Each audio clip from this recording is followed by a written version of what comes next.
everyone, welcome back to my YouTube channel. In our previous videos we were talking about the air, in which we have covered air pollution and everything all about the air like atmosphere and all. So in our today's video we will talk about the water or the rain. So let's start our video. So students, सबसे पहले हम लोग बात करते हैं rain की. तो आपको पता है रेन क्या है. अब अगर क्वेश्चन आता है कि हमारे यहाँ सिलेबस में है कि रेन की फॉर्मेशन कैसे होती है, तो सबसे पहले स्टूडेंट क्या होता है कि वाटर बॉडीज़ होती है, चाहे वो ओशियंस हो, कुछ भी हो, रिवर हो, कहीं कुछ भी हो, वहाँ पे जब सनलाइट पड़ती है वाटर बॉडीज़ के ऊपर, जब सनलाइट पड़ती है, सनलाइट गिरती है, तो वहाँ पे क्या होता है, इवेपोरेशन होता है. यानी वाटर का इवेपोरेशन हो जाता है. वहाँ से जो वाटर है वो वाटर वेपर्स बन जाते हैं. उसके वाटर के क्या बन जाते हैं, वेपर्स बन जाते हैं. अब वो वेपर्स बनने के बाद वो कहाँ जाएंगे, ऊपर की तरफ जाएंगे, आसमान में चले जाते हैं. अब ऊपर जाने के बाद क्या होता है, देखो मैंने आपको जब विंड में बताया था, जब भी कोई चीज़ गर्म होती है, हल्की होती है, तो वो हमेशा ऊपर की तरफ राइज करती है. अब वो ऊपर चले गए हैं आसमान में, वहाँ जाकर वो क्या होते हैं, ठंडा होने लग जाते हैं. वहाँ पे टेम्परेचर कम है तो वहाँ जाके क्या होते हैं, वो ठंडे होने लग जाते हैं, वो वाटर वेपर्स, और क्या बना देते हैं, टाइनी ड्रॉपलेट्स, छोटी छोटी पानी की बूंदें बन जाती हैं उन वाटर वेपर्स से. फिर ये जो टाइनी ड्रॉपलेट्स होते हैं, छोटे छोटे ड्रॉपलेट्स होते हैं, ये अब देखो आसमान में ऊपर की तरफ डस्ट पार्टिकल्स भी होते हैं. तो अब वो डस्ट पार्टिकल्स के क्या होते हैं, डस्ट पार्टिकल्स के चारों तरफ वो जो छोटे छोटे वाटर ड्रॉपलेट्स हैं वो सब एक दूसरे के साथ चिपक जाते हैं. तो क्या बोलेंगे, वो अडहेर हो जाते हैं. अडहेर मतलब वहाँ पे वो चिपक जाते हैं विद द डस्ट पार्टिकल के साथ ये छोटी छोटी पानी की बूंदें चिपक जाती हैं और क्या बना देती हैं, क्लाउड बना देती है, बादल बना देती है. इस तरह से आपकी क्लाउड फॉर्मेशन होती है. एनसीईआरटी क्वेश्चन है, आपसे पूछा जाता है how the formation of cloud occur. तो आपको सिर्फ इतना बताना है. अगर उसके बाद आपसे रेन भी पूछा जाता है तो आपको फिर क्या बताना है, जब इस तरह से क्लाउड हैवी हो जाते हैं. अगर देखो क्लाउड बने जा रहा है, जब वो हैवी हो जाएगा तो अब उस पर क्या लगेगी, ग्रेविटेशन फोर्स लगेगा. आपको पता है ना, ग्रेविटी जो नीचे की तरफ खींचती है किसी भी चीज़ को. क्लाउड हैवी होते हैं तो क्या होते हैं, वो रेन की फॉर्म में अर्थ के ऊपर आ जाते हैं. So this was all about our rain. सबसे पहले कोई भी एक वाटर बॉडीज़ होती हैं, वहाँ पर जब सूरज की किरणें पड़ती है, सनलाइट पड़ती है, तो वाटर वेपर्स बन जाते हैं, यानी वो इवेपोरेट हो जाती है. फिर वो वाटर वेपर ऊपर की तरफ जाकर ठंडे हो जाते हैं और छोटी छोटी पानी की बूंदें बना देते हैं. फिर वो जब डस्ट पार्टिकल्स के साथ वो पानी की बूंदें कोलाइड होती है, मतलब उनके साथ चिपक जाती हैं, तो वो बादल बनाती है और बादल भारी होकर क्या बना देते हैं, रेन बनाते हैं, और रेन के फॉर्म में हमारी अर्थ पर आ जाते हैं. So student, this was the phenomena of how the formation of rain occur. And अगर एनसीईआरटी की बात करें तो how the formation of cloud occur. आप लोग इसी तरह से एक फ्लो चार्ट डायग्राम बनाकर आ सकते हो. You will get the full marks. Okay, अब इसके बाद हम बात करेंगे वाटर के बारे में. Student, now we will talk about the water. तो वाटर क्या है, आप सभी को पता है, this is a natural resource, क्योंकि ये हमें नेचर ने प्रोवाइड किया है.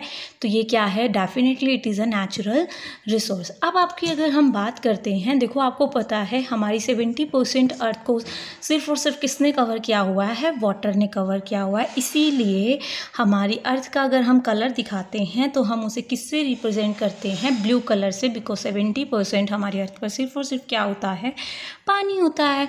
तो अब देखो क्लास, अब आपसे पूछा जा सकता है what are the sources of water.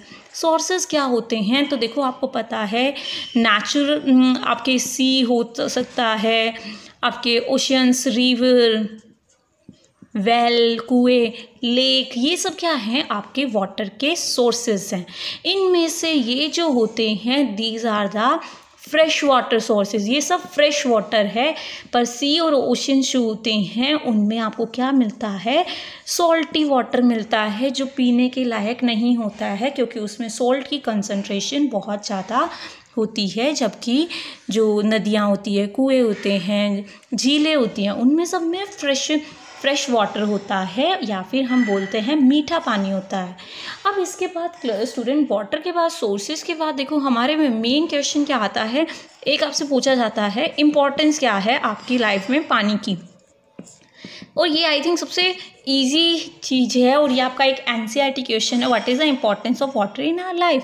तो देखो आपको पता है आपकी जितनी भी लाइफ एक्टिविटीज़ होती हैं उनके लिए आपको किस चीज़ की रिक्वायरमेंट होती है, वाटर की रिक्वायरमेंट होती है। हमारी बॉडी में जितनी भी लाइक आपकी में डाइजेशन हो रहा है आपकी बॉडी के अंदर, यानी फूड डाइजेस्ट हो रहा है, उसके लिए किसकी ज़रूरत है, आपको पानी की ज़रूरत है। अगर पानी नहीं पियोगे तो डाइजेशन भी नहीं होगा। तो लाइफ के लिए हमें ज़िंदा रहने के लिए क्या ज़रूरी है, वाटर की बहुत ज़्यादा ज़रूरत है हमें। इसके अलावा हमारी बॉडी का टेम्परेचर कौन मेंटेन करके रखता है, आपका वाटर। देखो कितनी गर्मी हो रही है, हमें गर्मी लगती है, हमारी बॉडी का टेम्परेचर क्या हो जाता है, हाई हो जाता है। गर्मी लगती है, टेम्परेचर हाई हो गया, जिसकी वजह से फिर हमें क्या आने लगते हैं, पसीने आने लगते हैं, स्वेटिंग होती है। स्वेटिंग होना ही क्या कहलाता है, देखो स्वेटिंग होने से हमारा जो बॉडी टेम्परेचर होता है वो जाके मेंटेन हो जाता है, फिर से नॉर्मल हो जाता है। तो बॉडी टेम्परेचर को मेंटेन करने में किसका बहुत बड़ा रोल होता है, पानी का। Water is very necessary for maintaining the body temperature. इसके अलावा स्टूडेंट्स अगर हम बात करें तो वाटर किसके लिए ज़रूरी होता है, हमारी बॉडी में आयन बैलेंस के लिए भी क्या ज़रूरी है, वाटर इज़ वेरी नेसेसरी। अगर हमारी बॉडी में पानी नहीं होगा तो हमारी बॉडी में बाकी आयंस का बैलेंस भी नहीं रहेगा। देखो कई बार क्या होता है, हमें ज़्यादा गर्मी लगती है, चक्कर आने लग जाते हैं ना, तो डिहाइड्रेशन हो जाता है। तो यानी हमारी बॉडी के अंदर जितना भी पूरा आयरन का balance, body temperature, life activity, सबके लिए कौन ज़रूरी है, वाटर बहुत ज़्यादा ज़रूरी है। इसके अलावा स्टूडेंट एक अब बात करेंगे हम वाटर पॉल्यूशन की।